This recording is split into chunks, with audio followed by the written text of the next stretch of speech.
welcome to a new Harry's Garage, and today's car is the Volkswagen Golf R, this ultimate version of the Golf, four-wheel drive, 310 horsepower, and one of those cars that's actually seems to have captured the moment. I know quite a few friends buying this car, and they like the way it carries its performance sort of under a cloak of secrecy. If you showed your mum this car, she wouldn't quite get that it's the crazy version of the Golf that competes with a Focus RS or the Civic Type R, the big winged monster from Honda. But it's a serious bit of kit. It's speed limited 155 miles an hour and around 5 seconds to 60. So what's this car all about? Let's have a closer look. So how do you tell it's the R version? Well, fairly obviously, because it's got the R badge on the front. Golf GTI has a flash of red on it. This has a sort of a black line look over the bumpers, not quite as distinctive. There's R on the grille and then there's R on the side. This particular car is fitted with 19-inch optional wheels, a £990 option, 235 35 19, so pretty serious tyres. 5 doors, I say, and then at the rear, well, it's very distinctive because rather than having twin pipes either side, you have quad pipes on your R version, and this particular version has the Krapovich special option exhaust, a £2,975 option, and saves you 7 kilos, which I'm sure you're going to notice. What you are going to notice is the sort of noise it makes, which we'll get to later. Also get on the latest version, you get LED headlights that sort of look round corners, a different look through the light. Again, the GTI has a flash of red that's missing on the R, which I think is a bit of a shame actually. Oh, and you also get black calipers with an R on it. You can, if you tick the right boxes when you're ordering one up, get a performance pack, but you have to have a DSG version, and then you can have the performance pack includes a bigger brake and a silver caliper. My understanding that came from the Club Sport version that was just previous to this vehicle, the two-wheel drive sort of two-seat crazy Golf that was limited run. This car also has the blacked out windows at the back, special black mirror caps, normally they're smoke chrome. So yeah, a little plain on the outside, shall we say. Have a look at the business end. And there we are. This particular version of R comes with the 4-cylinder, same engine as the Golf GTI, but with the wick turned up. You see the turbo sitting at the back. TSI, by the way, means turbo stratified injection. Direct injection, that's how they get the horsepower from this engine. Quite a lot of horsepower, 310 horsepower from a 2-litre version. Not much to see there. Now let's just have a quick look round the back. Quite a nice feature at the back is that VW logo turns into a handle for the opening the boot, just a regular space. Also quite nice, you get a space saver in this car, which is always good to see. Right, enough of this, let's take it out for a drive. First thing on this car, it's got keyless go, so press a button to start, key fob's in my pocket. And then with this version of Golf 7.5, if you like, it got the Mark 7 Golf got a sort of update in for 2017. Yeah, you get this new LCD dash layout and extra equipment, quite a nice centre display. There is actually an optional further gesture control, etc. Just some nonsense. There's another £1,300, but this is the standard setup. Let's see if I can turn the fan down a bit. There we are. A very busy steering wheel, I have to say. Even I've had this car a week and I still haven't quite worked out all the buttons. It seems to mix sort of cruise control over here, but it's also got volume for the stereo. And then over here I change channels and go up and down. I find this quite confusing wheel. It's nice to hold, really top quality leather. So a nice environment, but you'd expect that from the Golf. It's so, you know, they've had decades to perfect it, and this is quite nice. It's unusual. It just feels unusual having a manual in this car. DSG is a £1,200 option on it, 7-speed. I think I might be tempted to have it, although this manual is a delight. The clutch action is an utter delight.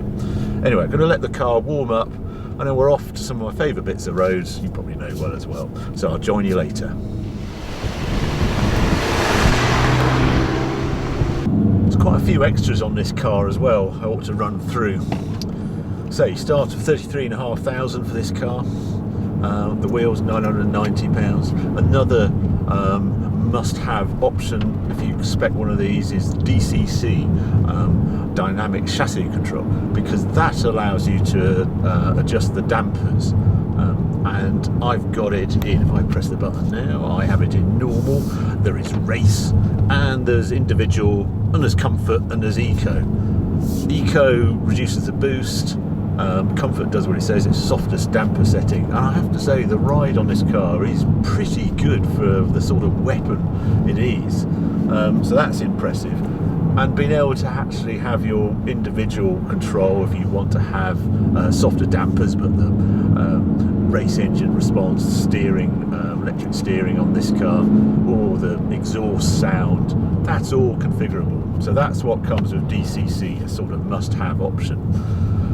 Then we've got, well, keyless goes, not that much of an, I think it's £300 or thereabouts. Lapis blue is the colour, £600 or thereabouts.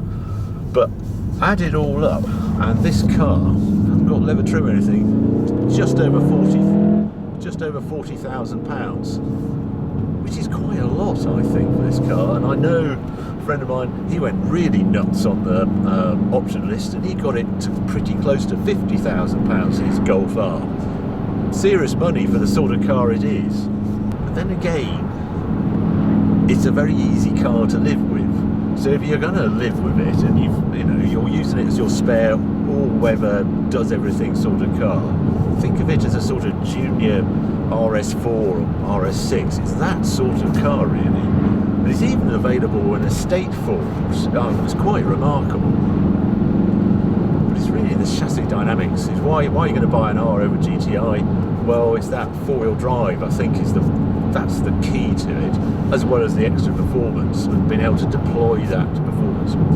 The four-wheel drive, ought to explain, it's 4Motion. That means that in normal running, as I run along here, it's sort of in two-wheel drive, and if it detects slip at the front, while it can then shoot power to the back wheel. So that's how it runs.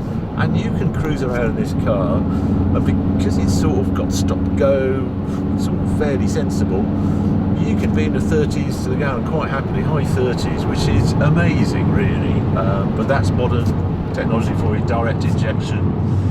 The other really nice thing about this we'll come to is, I'm just going down my favourite bit of the road now, is the gearing's great. You get to use all the gears. This isn't geared for economy per se, as it were. It uses all the revs. Top speed in 6, the max revs. But that's quite quick.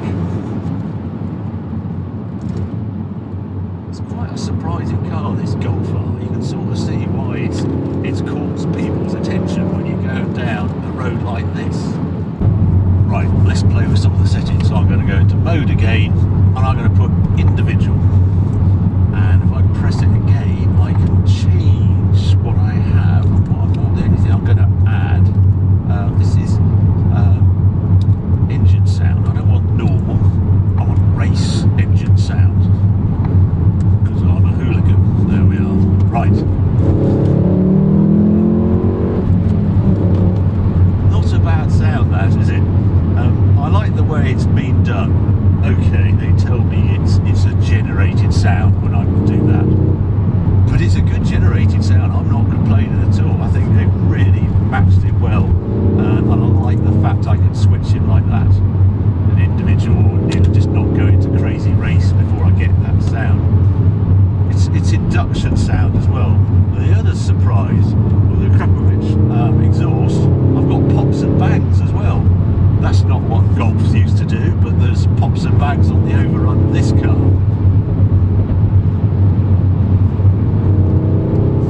And it's just the way it breathes. It feels very well sorted down a road like this. The dynamics on this car are pretty peachy. Damping's right. I've got enough wheel travel.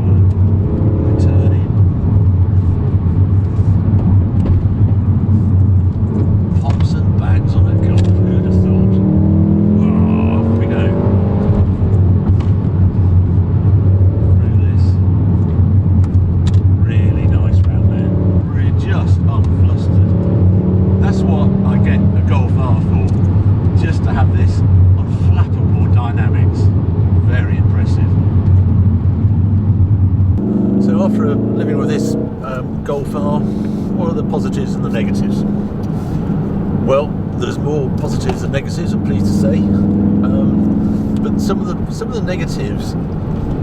This is meant to be the ultimate Golf, the Golf R. And I look on the outside, and I look in here, and there isn't a signature really of Golf R. It's all they need to try a bit harder, I think, with this ultimate version of Golf. It's like the Golf GTI has that nice flash of red, and you know where you are with Golf GTI. With R, it's a darker flash on the front, but it just gets lost. Think of how BMW M, and it has those flash of 3 colours. I sort of want that sort of detail in here. I've got a little R on the steering wheel, and I've got an R down here on the gearbox. Yeah, I want more from R. If I'm paying that sort of premium, I've got the ultimate Golf. I want more on the design side. And then the other thing on the inside, well, if you do load up the options and you start knocking the door of £50,000, it's all a bit Golf E in here at that level. It's beautifully made, but it doesn't have that premium feel. And you're at that price point, you're starting to knock on the door. Well, actually, Porsche Macan or the Audi RS3 or something like that. Maybe that makes more sense than this car. Then the weight. This car weighs 1,515 kilos or thereabouts. Golf GTI 2-wheel drive, 1,386 kilos, 130 kilo more weight in an R than a GTI. I'm surprised it's that much, actually. Okay, it's got 4-wheel drive, but it's a fairly simple drivetrain out the back of the gearbox to the rear diff, etc. Porsche on the 911 can do that for about 60 odd kilos. Why does it weigh 130 kilos here? Minor point, but it just dents, obviously fuel consumption, acceleration, etc. What else on it? Not a huge amount, really. I think we'll turn to the positives. And there's an unflappable nature of this. Throw it down any sort of road and it looks after you. It doesn't have any vices that I can discover.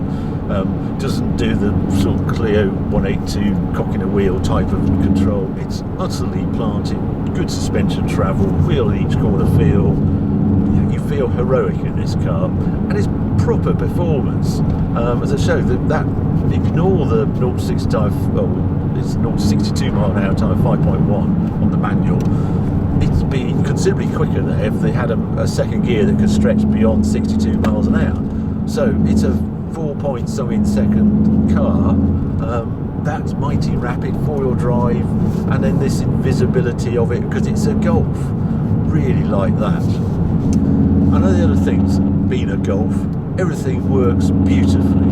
The controls fantastically well laid out. Seats very supportive. They look a bit dull again, look a bit plain Jane, but I've got great bolster support, very comfortable. I like the way the cloth, there's a little bit of Alcantara on the sides, you've got that bit of grip.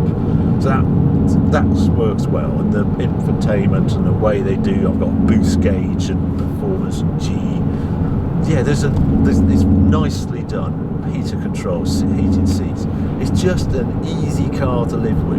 Commuting is quite happy, use it daily, and because it's a Golf, it's dead easy. Nice noise as well. I'm going to mention that noise again. I think they've judged that really well. Let's see if I just get past this door.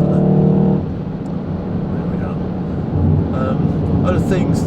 If you go easy on the options, there's some very good finance deals from VW on this car. Quite aggressive PCP, so well worth checking that out if you're going to buy one of these cars. So what do I think in conclusion of this car? It's terrific. The question you've got to ask yourself though, do you need 4-wheel drive? Because there's a Golf GTI sitting down the range, £3,000 cheaper, a bit lighter, a bit more nimble. Yes, it's missing 60 horsepower, but it's still pretty damn quick in current form, 243, 245 horsepower. Lighter, cheaper, more style to me for the Golf GTI. It has that tartan trim if you want it, the red flash. There's something that says GTI. It's a bit more, dare I use the word, iconic than R. So that's my only hesitation on this Golf R. But if you do need the four-wheel drive and you like this cloak of invisibility, then the Golf R is a terrific car, and I know you're going to enjoy it hugely. So there we are, just quick chuck it round these bends. It's beautifully controlled. Wow, we come. So there you go. I hope you enjoyed this video. Keep watching, keep subscribing. More videos coming along very soon.